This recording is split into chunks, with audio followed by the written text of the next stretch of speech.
Assalamualaikum dan salam sejahtera kepada semua pembaca berita politik semasa. Semoga hari-hari anda dalam keadaan baik dan sentiasa diberkati.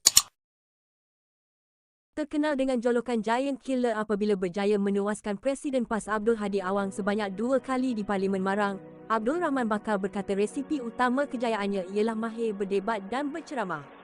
Saya antara pendebat terbaik di universiti, pernah menjuarai kejohanan debat antara universiti pada 1983, jadi saya gunakan bakat itu untuk berceramah masuk kampung dan apabila berjaya ke parlimen, jadi wakil rakyat, saya digelar pula Singa Parlimen.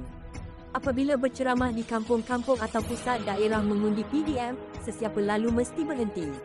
Tapi dalam ketegasan, saya berbaik dengan semua orang, semua parti, suka latih diri buat kebajikan dan tak suka, balok, bergaduh dengan orang, katanya kepada bernama baru-baru ini. Menimbas kenangan ketika kali pertama diangkat menjadi calon Parlimen Marang pada 1986 untuk menentang Abdul Hadi, Abdul Rahman berkata hal itu merupakan sekolah terbesar dalam kehidupannya dan mengajarnya untuk terus hidup dalam sepak terjang dunia politik. Saya dikafirkan, dihina, dicaci dan berhadapan macam-macam ancaman kerana pada waktu itu sesiapa sahaja terutama di Marang tak boleh sentuh Tok Guru Abdul Hadi. Pengaruhnya sangat kuat dan saya sendiri amat terkejut apabila dicalonkan di kubu kuatnya kerana masih baru dalam politik. Saya kuatkan semangat dan pendorong utama saya pada waktu itu ialah bapa saya, dia Ketua UMNO cawangan Gelugur Kedai masa itu. Bapa kata, dia sanggup jual segala harta benda untuk sokong perjuangan saya, katanya yang akhirnya berjaya mengalahkan Abdul Hadi dengan lebih 600 undi pada usia 34 tahun.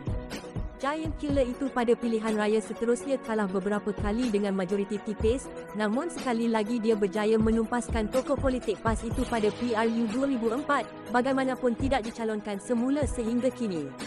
Abdul Rahman yang merupakan seorang bekas guru sekolah mengakui Abdul Hadi sendiri sebenarnya berasa selesa serta senang hati apabila dia tidak dinamakan sebagai calon. Hubungan kami baik kerana kami, bersaudara, masa bersembang dia cakap lega kalau saya tak bertanding, katanya sambil ketawa. Katanya lagi, pada peringkat awal namanya turut tersenarai untuk kembali bertanding di Parlimen Marang pada PRU 15, namun kepimpinan parti memilih timbalan Ketua UMNO Marang Jasmira Othman sebagai calon. Saya tiada masalah, insya-Allah saya akan bantu jentera untuk menangkan dia, dah atur program pun untuk berkenal Jasmira kepada orang-orang kampung. Politik ini bukanlah pusaka, ia hak orang ramai, katanya yang turut menyarankan agar semua calon menggunakan media sosial secara optimum kerana platform itu ialah medan terbaik untuk berkempen sesuai dengan peredaran zaman. Selain itu, Abdul Rahman turut memberi tips supaya setiap calon berusaha untuk mendekati dan berjumpa dengan seberapa banyak pengundi di kawasan masing-masing.